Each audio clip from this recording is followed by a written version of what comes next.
Welcome, my friends! In this video, we will discuss p-values and the hypothesis testing steps. P-values are one of the most important things to understand about hypothesis testing, and are unfortunately highly misunderstood. The best way to understand p-values is through an example.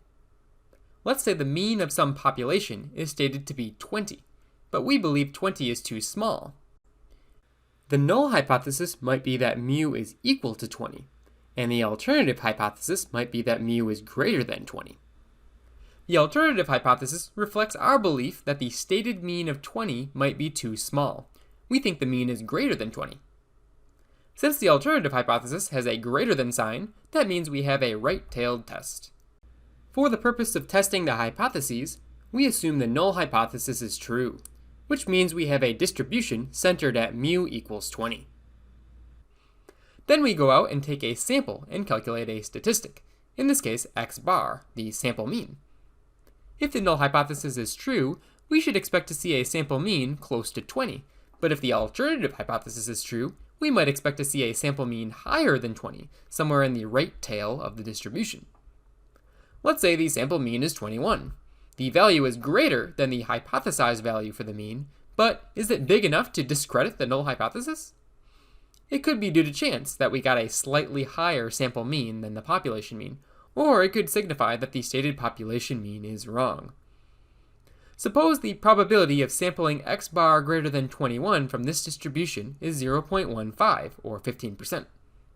This would mean that, assuming that the null hypothesis is true, there is a 15% chance of drawing a sample of this size with a mean of 21 or higher. Somewhat unlikely, but perhaps not unlikely enough to discredit the null hypothesis.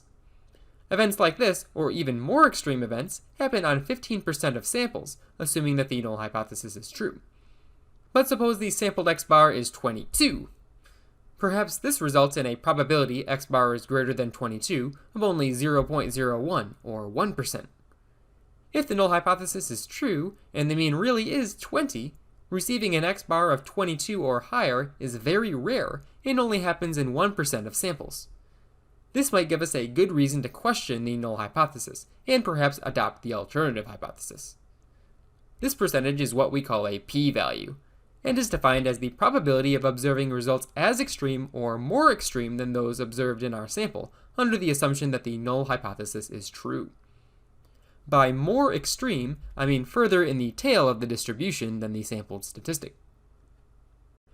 The method of calculating the p-value depends on the hypothesis test that you are conducting, and will be discussed in future videos.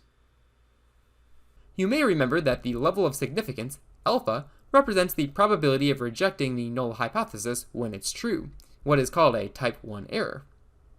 The so-called decision rule in a hypothesis test is that if the p-value is less than or equal to alpha, we should reject the null hypothesis. If the p-value is greater than alpha, we should fail to reject the null hypothesis.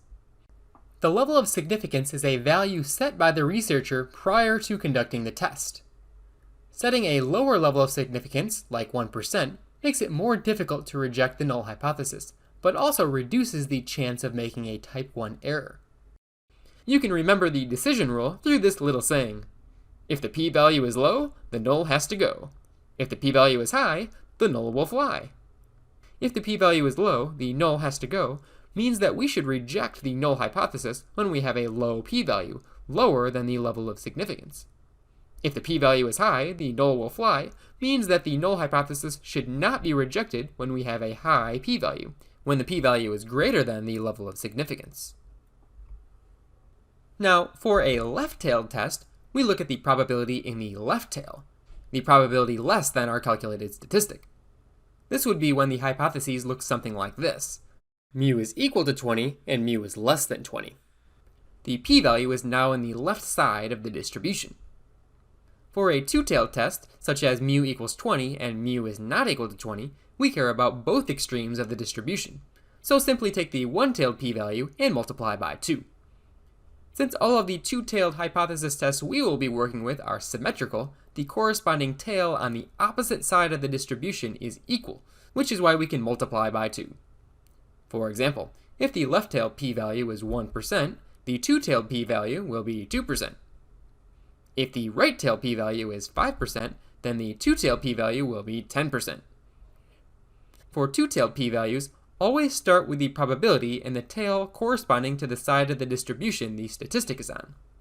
For example, if x bar was 19, calculate the left tail first and then multiply by 2, since 19 is below 20. If x bar was 21, we would calculate the right tail probability first and then multiply by 2, since 21 is above 20. Okay, now that we have covered p-values, we are ready to summarize the 3 steps of any hypothesis test. Many instructors use more than 3 steps, such as 5 or 8 steps, and they might include different things in each step. To keep things simple, I have condensed everything down into just 3 steps.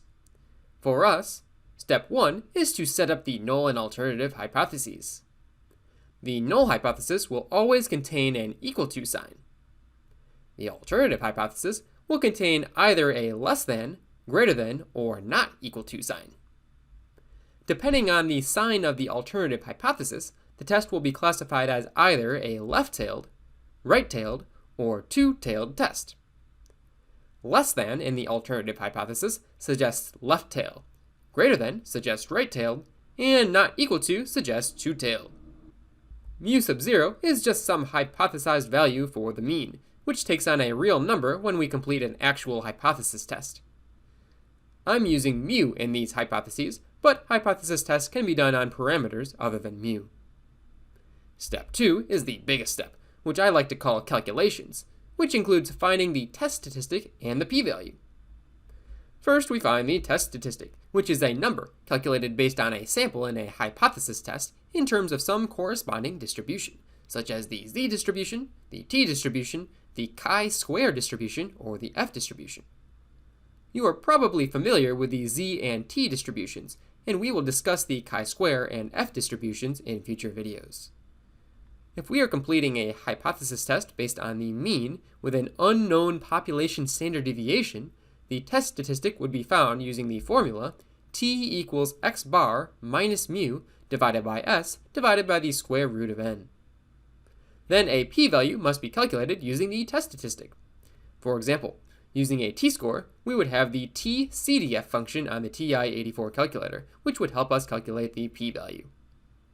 It may be helpful to draw the distribution in this step to help understand where the p-value and test statistic fall on the graph, as we have discussed earlier in this video. Step 3 is the decision and conclusion. The decision will be either to reject or fail to reject the null hypothesis. The hypothesis testing decision rule is, if the p-value is less than or equal to alpha, we reject the null hypothesis, and if the p-value is greater than alpha, we will fail to reject the null hypothesis. The conclusion is a statement that summarizes your results in the context of the problem, and will always take on this general form. At the alpha % level of significance, there either is or is not enough evidence to suggest that, and then describe the alternative hypothesis in words.